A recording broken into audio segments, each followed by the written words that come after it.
Well, welcome everybody to Thursday Q&A. Something new we're doing.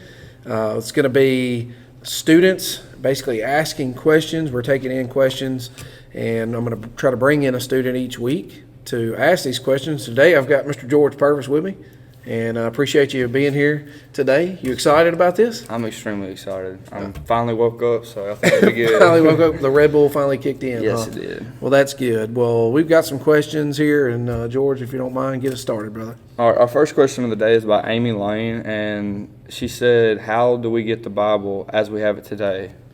So how do we get the Bible as we have it today? We started out with an easy question. So that's a long answer. I'm going to try to condense it down. And I'll say this, I'm only going to be talking about the New Testament. We can talk about the Old Testament as well, but the Old Testament, I can tell you this much, is what we have as far as our Old Testament. We think that is what Jesus would have been reading when he talked about the Scriptures. So there are many times Jesus references Scriptures, and he references the law and the prophets. And so we believe that the Scriptures that we have as far as the Old Testament, that's primarily pretty much what Jesus would have been reading. And so there's the Old Testament in a nutshell. Still way more in depth, could go into that. But we're going to talk about the New Testament, because I think the New Testament is probably, people discuss it more. They're more confused by it even than the Old Testament. So a lot of people look to a time in 325 AD called the Council at Nicaea. This council would have been a lot of church leaders. I believe it was over 300 people. And Emperor Constantine of the Roman Empire, commissioned this council and said, hey, listen, we have a lot of questions about the Christian faith. We need you guys to get together and figure this stuff out. There were many other councils, by the way. In fact, if you look at it, kind of the first council was the Council of Jerusalem, which was well before that, before even this time that we're talking about. And so there were many times where the church was getting together and asking questions and saying, hey, we need to go through this stuff. And although the Council of Nicaea did a lot of good, they came together and they talked about a lot of great things and really helped the Christian faith. I'm not going to say that was that nail in coffin type of scene there. That was not the final word. The truth is we don't have a final word, and that may be a little confusing to people because they're like, wait a second, but I mean, we've had this many books in my New Testament, and my whole life I've known this many books. That's what's in my parents' Bible and all that kind of stuff. So what we do is we look at the early church. And when I say the early church, I'm talking about before the 300s. I'm talking about right after Jesus' death and resurrection, going into what we see in the book of Acts, where we see the expansion of the churches from Paul's missionary journeys. And what we know, because we have a lot, and I mean a lot, of letters and manuscripts between the churches. We have all these from the first and second and third centuries. We have all this, and we see what they were thinking what was Scriptures was. So we have all these communications that we found over the, I say we, I'm talking about historians and archaeologists and things like that, people like that. They have found a lot of evidence of how the early church looked at the Scriptures. And what we know from the early church is that they wanted to make sure that the book was either written by or written by a person who knew Jesus, or an apostle, written by an apostle, or they were written by someone who was very closely tied to that person. And so, for instance, the book of Luke was not an apostle. He was not a disciple of Jesus. He at least he was not one of the 12, I should say. He was a traveling companion to Paul. He was a doctor. He was a physician. And he was a traveling companion to Paul. And so he took in all these accounts, these eyewitness accounts of Jesus. Same thing kind of with the book of Mark. Mark was not a disciple Mark was a traveling companion and secretary to Peter. So Peter is the disciple, right? He was the one closely connected to Jesus. And so Mark wrote down what Peter saw in his words. So we see that, and we know that the early church, they were already looking at these things. And so that was kind of their test, was it somebody who was closely tied to Jesus or one of the disciples? Were they an eyewitness? I mean, that's what they wanted to know. Were they an eyewitness?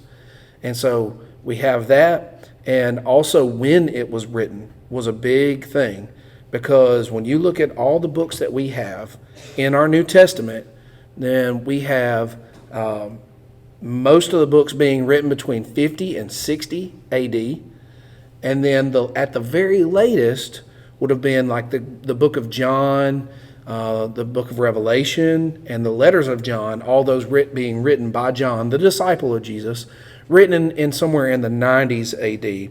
And that's the latest there is, because John was the only disciple that wasn't martyred. And he was not martyred. Instead, he was exiled to the island of Patmos. And so it was there on that island that he commissioned these writings for the book of John, the letters of John, and the book of Revelation. So we know the time period of these, because there are a lot of other books that came about, and I think we have a question on that here in a little bit, but those books weren't written until much later, and we'll talk about that in a second. But when we look at what the church saw and what they took into account as far as what Scripture was, they wanted to be someone who was closely connected. And when I say closely connected, I mean they were an eyewitness, or they were someone who was an eyewitness of Jesus, or they were with a disciple. And that was kind of that guideline that they took. And we have records.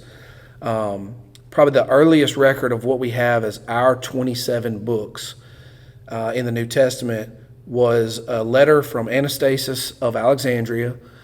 He was a bishop over the churches in Egypt, and I think he was around 350 something AD. This letter was written, and he included, he was going through some of the things. It was an annual letter to the churches that he wrote, and so he wrote this, and he wrote in it. He wrote those books that we have, that we use today, in there. We even have a letter from about 100 years earlier from a guy named Polycarp. That's a weird name to have, but he wrote in it, and he didn't have all of the books that we had. I think he left out Hebrews and maybe the second, third letters of John, just a couple of letters. So anyway, we have the closely related, tied to Jesus through a disciple or something like that, the time frame it was written, and there's also a third element in that it does not contradict other Scripture. And I'll give you an example. So the book of Hebrews, we know about when it was written, so we knew it was in the 60s AD, but we're not sure who wrote it. There's many who believe that Paul wrote it as a letter to the Jews, the Christian Jews, but we're not quite sure. But here's one thing we do know is when you read Hebrews, it does not contradict other Scripture. So it does not contradict. And that's one thing, that's a big thing when it comes to Scripture, is that Scripture does not contradict Scripture. In fact, it builds up Scripture. And so the church knew then that was something that was most likely written by somebody who was very closely tied to Jesus or one of the disciples or apostles. So long answer. That was about as condensed as I could get it. What else you got for me? All right, question number 2 was, how were the books placed in order? How were they placed in order? Okay. All right, again, and focus on the New Testament. Well, the Old Testament is the same way, but the New Testament, it's broken down into sections. So you have Matthew, Mark, Luke, and John, right? Those are the apostles. Those are the stories of Jesus, right? Then you have Acts. That is the histories of the church, of the early church and the expansion of the church, Paul's missionary journeys. Then you have the letters of Paul, and so Romans, Ephesians, Galatians, Corinthians, all the different ends, right? That's what I call all the different ends. And you have all that. You have even the letters from John and Peter. You have letters to individuals, specific individuals. So like the book of 1st and 2nd Timothy, the book of Titus, those are letters to individuals, not just churches. And so what's really cool is that they were instructional. What's really cool about Paul's letters, and one thing that we look at when we talk about like authoritative scripture, which is our books that we have in the New Testament, is first off the disciples and the apostles, right? Paul and Peter and them, they were actually confirming each other as their writings as authoritative scripture. So Paul references Paul references, I believe it was John, and he also referenced the passages in Luke, in the book of Luke, and he referenced these things as authoritative scripture. Basically, this is scripture. This is from God. And then we have Peter in one of his letters, 1st or 2nd Peter. I'm not sure. I can't remember off the top of my head which one. But he's actually talking about Paul in his letters to the churches, and he's saying that they are authoritative, that you should listen to them, that this is from God. So we have them backing each other up. And, we have the first Matthew, Mark, Luke, and John. That's the stories of Jesus. That is that's ground zero. That's where we start from. Then we have, like I said, those histories. And what's really good about Paul's letters and John's letters, Peter's letters, those things, is that that's kind of the extra stuff. Because we have questions. That's what we're doing today at the church. We have questions about where this stuff came from, all these kind of things. We have questions about life. And so when you look at the letters that Paul wrote, that Peter and John wrote, they were writing to the churches and answering these questions. They were answering things about church discipline, like what do you do if someone is sinning in the church, and how do you address these different things? And so we see that's really good. That's why we always say, we tell people, hey, go to Scripture. Go look at Scripture because it's in there.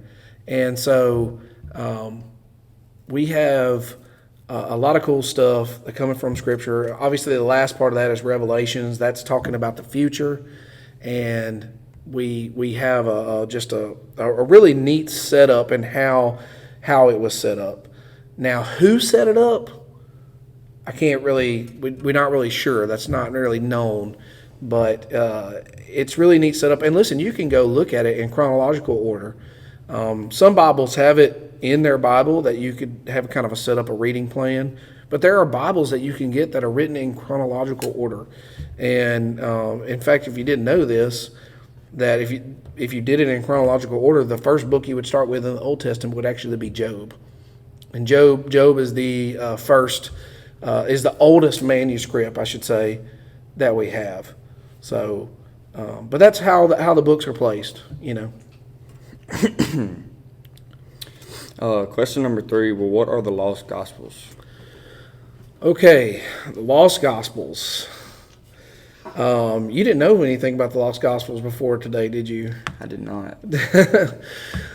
All right, so the lost gospels they're not lost.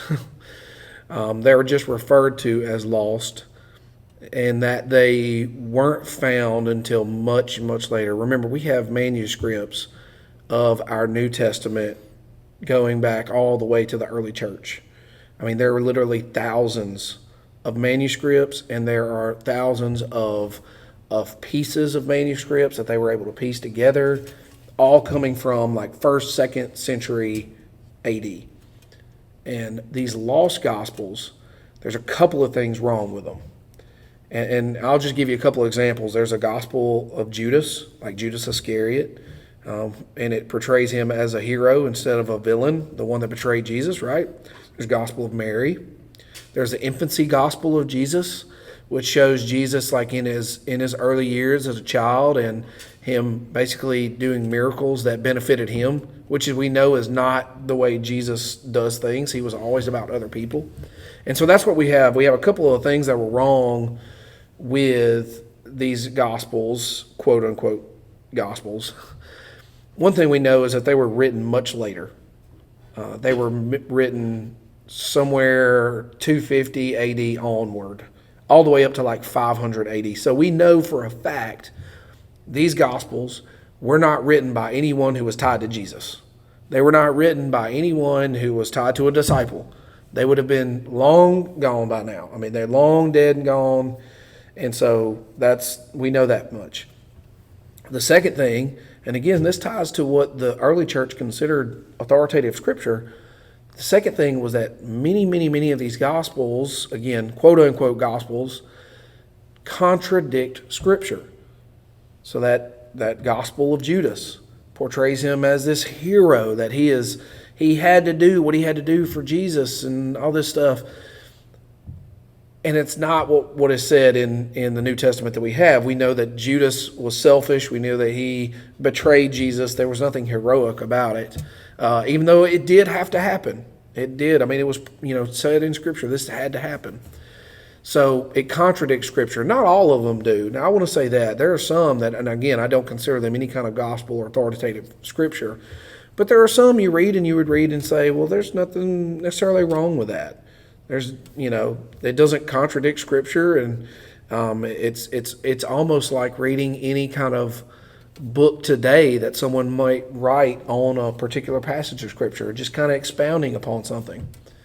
So in that sense, that's not an issue, but the dating is wrong, and it's much later, and that's a big issue. So we got that. The lost Gospels, a lot of people look at them and they want to see like there's something extra. They're like, oh, there's some kind of extra knowledge in here, some kind of secretive knowledge in these lost scriptures, right? Lost Gospels. Well, the truth is that's just not the case. In fact, it's kind of dangerous.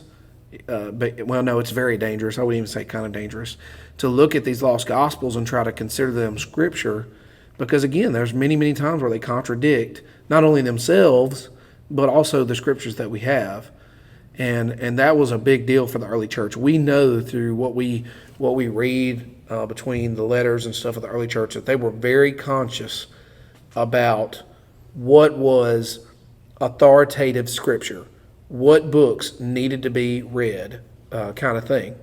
And so when you look at the lost Gospels, there's just, again, people get caught up in them, I think. And I think the people who wrote them, and I don't know this, I'm no theologian or historian, but the people who wrote them, I think that they may have been trying to do good. Back then there was not a lot of, it wasn't as easy to communicate.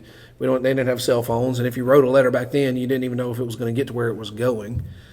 But I think they may have been trying to do good, but they ended up doing more harm than good.